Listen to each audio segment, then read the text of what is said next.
Eh ben écoute, sur cette troisième saison d'Inzaghi, le principal objectif, c'est l'objectif qui a été répété dès la conférence de presse d'intronisation de la saison par Beppe Marotta et par Inzaghi eux-mêmes.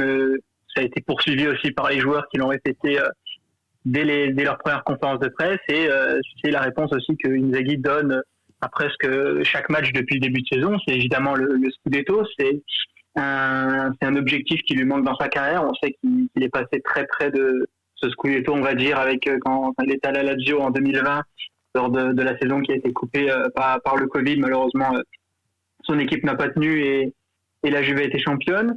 L'Inter, il était aussi proche de cet objectif quand il était à l'Inter en 2022, avec le Milan qui lui est passé devant. Donc c'est vrai que c'est un objectif important pour lui. Il sait que la pression médiatique, même la pression des supporters est sur lui et que on attend le Scudetto cette année. Les dirigeants aussi lui ont fixé ça comme objectif en priorité. Et quand on voit un peu comment il manage un peu son équipe, qu'on voit un peu que c'était certains remplaçants qui ont affronté la Real Sociedad, qui est pourtant une équipe de grande valeur.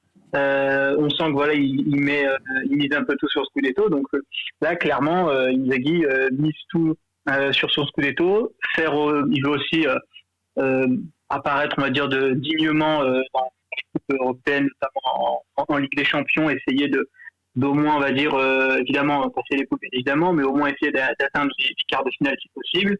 Et si c'est, je vais pas dire grands objectifs, mais on va dire un peu ces deux passions, c'est la Supercoppa et la Coppa Italia, qui veut encore une fois gagner pour améliorer son palmarès. Mais clairement, l'objectif principal, répété par tout le club, répété par lui-même en premier, c'est clairement le Scudetto. Alors, petit tour de table pour vous quatre, oui ou non, et pas de longueur. Est-ce que vous voyez l'Inter finir champion d'Italie, Ibra ? Oui, je vois l'Inter champion. Oui ou non ? Oui, Abdo ? Oui. Oui, Affirmatif. Ok.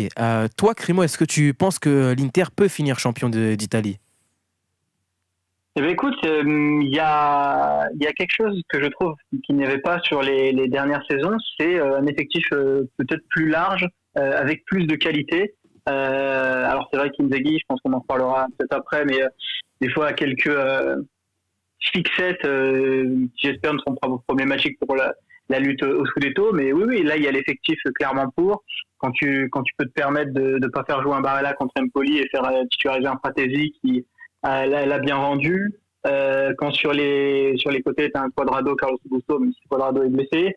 En défense, mine de rien, tu as un Darmian qui est toujours très solide aussi en Serie A, très fiable. Et en plus, tu as pu recruter Benjamin Pavard qui fait des très bons matchs. C'était l'un des meilleurs face à la Real Sociedad.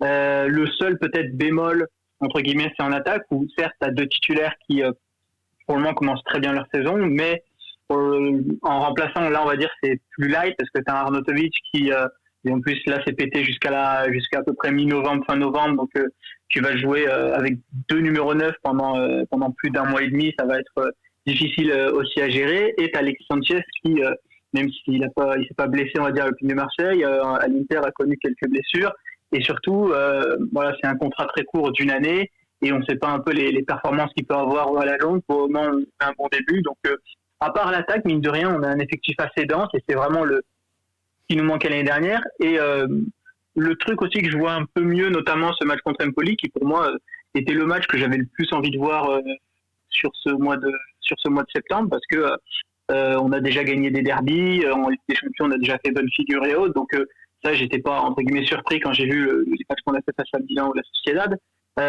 Moi là où j'attendais vraiment Inzaghi et le groupe en général d'ailleurs, c'est par exemple dans ce type de match type Empoli, dimanche, midi et demi, à l'extérieur, face à une équipe en grande difficulté qui va t'attendre bas et qui va, on va dire, entre guillemets, compliquer le match.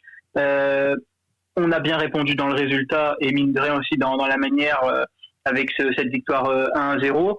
Et voilà, c'est ce genre de match où tu te dis, tiens, l'équipe, on sent vraiment quand même que les mecs sont vraiment concernés aussi par le Scudetto, où l'année dernière, après s'être fait distancer d'une dizaine de points ou un peu moins par rapport à Naples, bah, les mecs avaient lâché le Scudetto et avaient lâché entre guillemets la Serie A. Il y avait des performances assez catastrophiques sur certains matchs. Il y avait des des matchs où les joueurs étaient moins concentrés. Il y a eu aussi des blessures importantes qui ont tourné.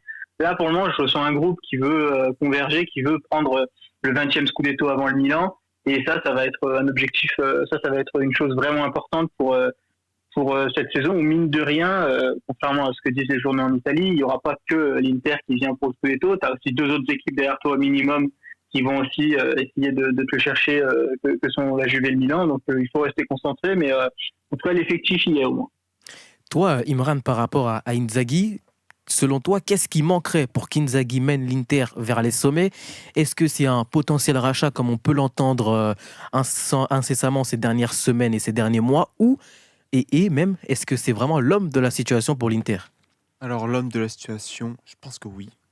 Il maîtrise son effectif et il est capable de donner cette dose de testostérone que l'Inter a eue la saison dernière. On a vu un Inter assez imprévisible entre le championnat et la Ligue des Champions. Cette séquence du mois d'avril où ils font match nul contre Monza alors qu'ils doivent gagner le match, et derrière contre Benfica alors qu'on les donnait perdants, ils te sortent un grand match et ils te verrouillent l'équipe lisboète. Pour moi, je pense que Inzaghi, il a les clés. Mais oui, évidemment, pour moi, il faut un rachat pour cette équipe de l'Inter. Parce que cette équipe de l'Inter, elle navigue à vue niveau financier. Et on sait très bien que cette équipe de l'Inter, elle est souvent contrainte à vendre. Ou en tout cas, elle a souvent la menace de vendre un de ses meilleurs éléments. On l'a vu, Éléments qu'elle arrive pourtant à garder, Lautaro, Nicolo Barella. Oui. Et elle arrive même aujourd'hui Bastoni. à se renforcer de manière assez intelligente. Et c'est ça qui, pour moi, fait Pavard. la différence avec l'Inter. C'est que l'Inter, cet été, ils se sont renforcés, mais intelligemment. Ils ont ciblé des profils. Pavard, c'est un défenseur central qui est très bon en défense à 3. C'est parfait pour cette équipe de l'Inter. Thuram Comme libre. Fratesi, Thuram libre qui apporte d'autres choses à Lautaro, qui lui permet d'être davantage électron libre. Mais pour moi, il y a une clé avec cette équipe de l'Inter. C'est que cette équipe de l'Inter, elle a du caractère. C'est une véritable équipe d'hommes. C'est pas une équipe qui va se laisser... qui va être de marbre, par exemple, face à un coup dur. Non, c'est une équipe, quand tu l'attends, elle est là, elle est présente. Et rarement, je vois dans les gros matchs, là où il faut être présent, l'équipe de l'Inter passer à côté. Est-ce que ce ne serait pas grâce au fait que certains joueurs cadres sont encore dans l'effectif de l'Inter ? Oui, j'allais en venir. évidemment.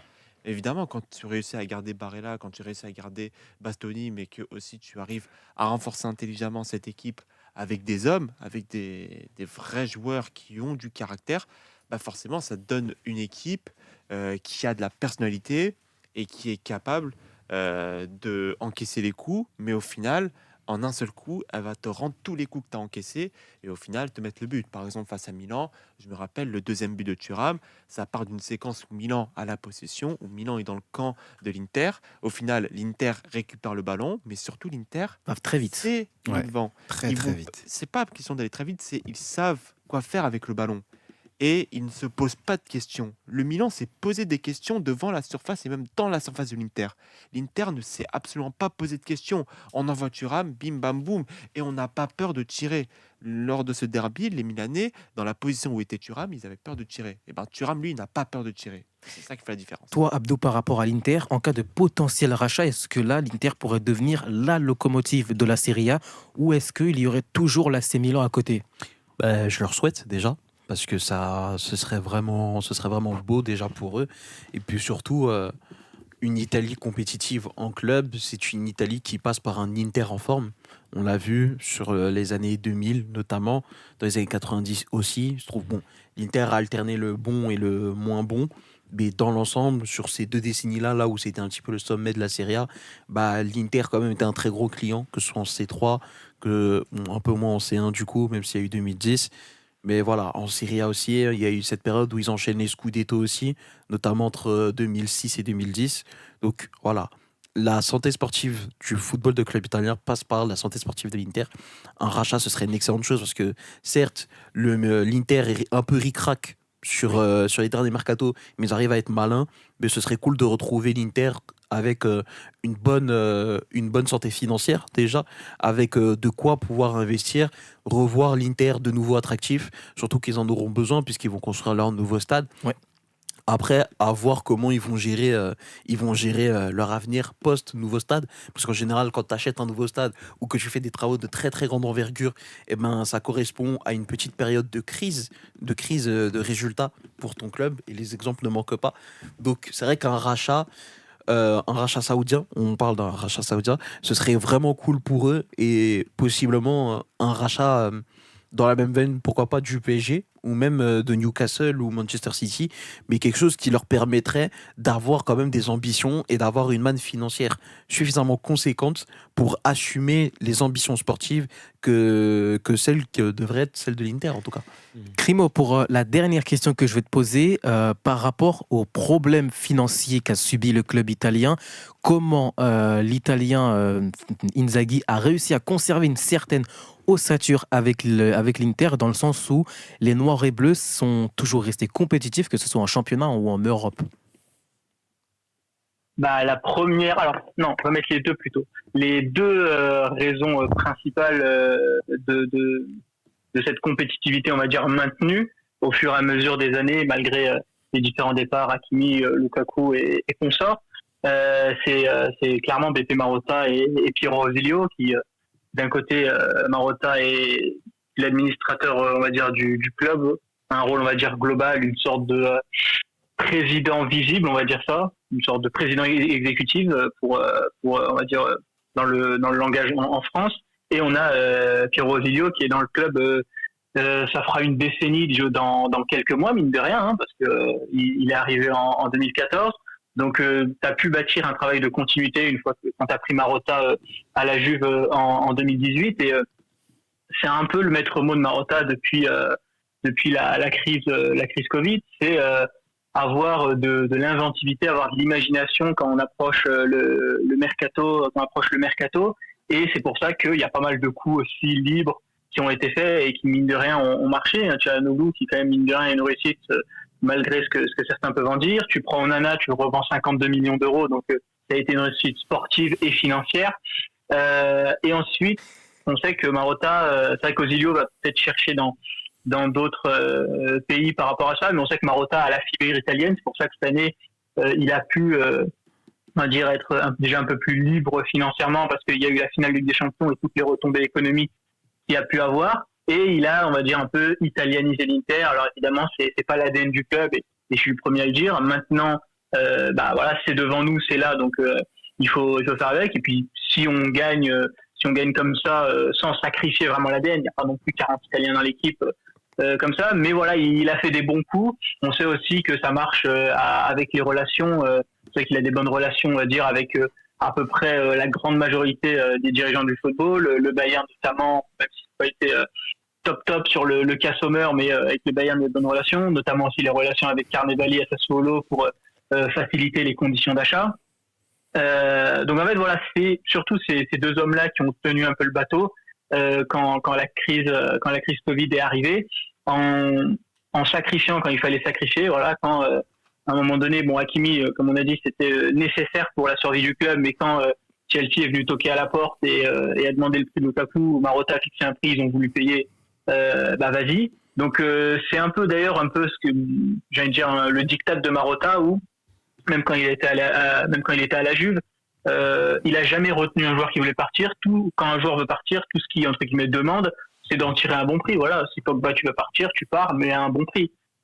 Pareil pour les différents joueurs qu'il a eu à la Juve, pareil quand il est passé à l'Inter, et du coup ça a permis de maintenir, voilà, on est resté à flot sur l'océan, on n'a pas coulé, on n'a pas non plus pris un bateau pour aller filer à 200 km/h, mais voilà, on est resté, on va dire, plutôt en vie à flot sur l'océan. Et aussi, mine de rien, c'est pour ça aussi qu'Inzaghi a été pris post-Conte, c'est pour assurer cette continuité tactique, mais aussi parce que quand on regarde bien, le 3-5-2, c'est le système le moins cher, entre guillemets, pour recruter des joueurs, parce que les ailiers, on sait que ça coûte de plus en plus cher dans le foot moderne, et dans le 3-5-2, les latéraux, mine de rien, même si les prix commencent à s'envoler, tu arrives à trouver des bons latéraux à moindre prix. Mine de rien, ça fait plutôt une bonne affaire avec Hakimi en le prenant que à 40 millions. La Dumfries, t'es allé le chercher à 12 millions en PSV, il performe plutôt pas mal. Di Marco, entre guillemets, vient de ton centre de formation, tu arrives aussi à faire quelques coups. Et sur les attaquants, t'as fait beaucoup de coups aussi sur les dernières années, parce que mine de rien, à part Lautaro qui qui passe une barre des 25-30 millions d'euros achetés. Thuram vient libre. Lukaku aussi qui est venu pour un gros montant mais qui est revenu en prêt. Donc le système, comment Inzaghi aussi arrive à façonner ses joueurs, où il arrive toujours à, entre guillemets, faire passer aussi des steps à certains joueurs en particulier ou même en général, tu vois, ce qu'il a fait de Çalhanoğlu, c'est vraiment impressionnant quand tu regardes bien. Moi, la dernière saison de Çalhanoğlu au Milan, allez la regarder et dites-vous que ce mec-là qui est en numéro 10 faisait pas un effort défensif en tant que numéro 10, alors qu'on n'en demande pas tellement un numéro 10 défensivement, bah ce mec-là, dites-vous que 2 ans après, 3 ans après, il est devenu regista à l'Inter, le mec cavale atteint toujours à peu près les 11-12 km/h parcourus durant le match et est un bourrin entre guillemets défensif et apporte aussi une nouvelle vision offensive pour Venedig. Donc c'est un peu toute cette combinaison de facteurs qui a permis à l'Inter de rester à flot. Et pour finir, par rapport justement à la question des nouveaux investisseurs qu'on entend maintenant depuis 3 ans, je pense pour le moment, on sait tous, il y a le pré-octroi qui arrive à échéance mai 2024. Je crois que c'est à peu près le 15 mai, si je ne me trompe pas, que l'échéance arrive. Donc il y aura 2 solutions, soit Zhang arrive à refinancer le prêt, arrive entre guillemets à rembourser le prêt, qui est très difficile à avoir pour le moment, soit Octree prend possession du club, soit il arrive à refinancer le prêt pour une plus longue durée, mais avec taux d'intérêt encore plus gros. Alors je crois qu'on est déjà à 12% de taux d'intérêt, ce qui est quasiment du vol à ce niveau-là, hein. C'est légal, mais c'est presque du vol. Donc on va voir si un investisseur arrive. Moi, de toute façon, toute rumeur d'investisseur, j'y crois pas tant qu'il n'y aura pas un communiqué officiel de l'Inter là-dessus. Mais comme on dit, on sait ce qu'on perd, mais on sait jamais ce qu'on gagne. Donc c'est vrai que Sonning, moi je pense que voilà, on est arrivé à un terme. On a vu que la crise Covid les a affectés financièrement et qu'ils ne peuvent plus gérer le club financièrement. Sans demander à un investisseur qui jette de l'argent, parce que ça n'existe plus maintenant dans le football, poser dès que voilà ce que faisait McCourt à un moment à l'OM, il y a un déficit, je mets de l'argent, encore déficit, et ben j'en remets encore, ça évidemment ça n'existe plus, mais au moins quelqu'un qui a une vision, on va dire, un petit peu plus long-termiste et qui laisse, on va dire, une marge de manœuvre financière à ses directeurs Marotta et Osilio, et je pense que sous Sonning, malheureusement c'est plus le cas, même si les travaux, mine de rien, qu'ils ont fait pour abaisser la dette, pour abaisser aussi le déficit et pour remettre l'Inter compétitif sont là, sont réels et il faut les applaudir, les constater. Mais à un moment donné, on peut constater le bien qui a été fait par le passé, mais on peut aussi dire qu'il est temps de quitter le navire.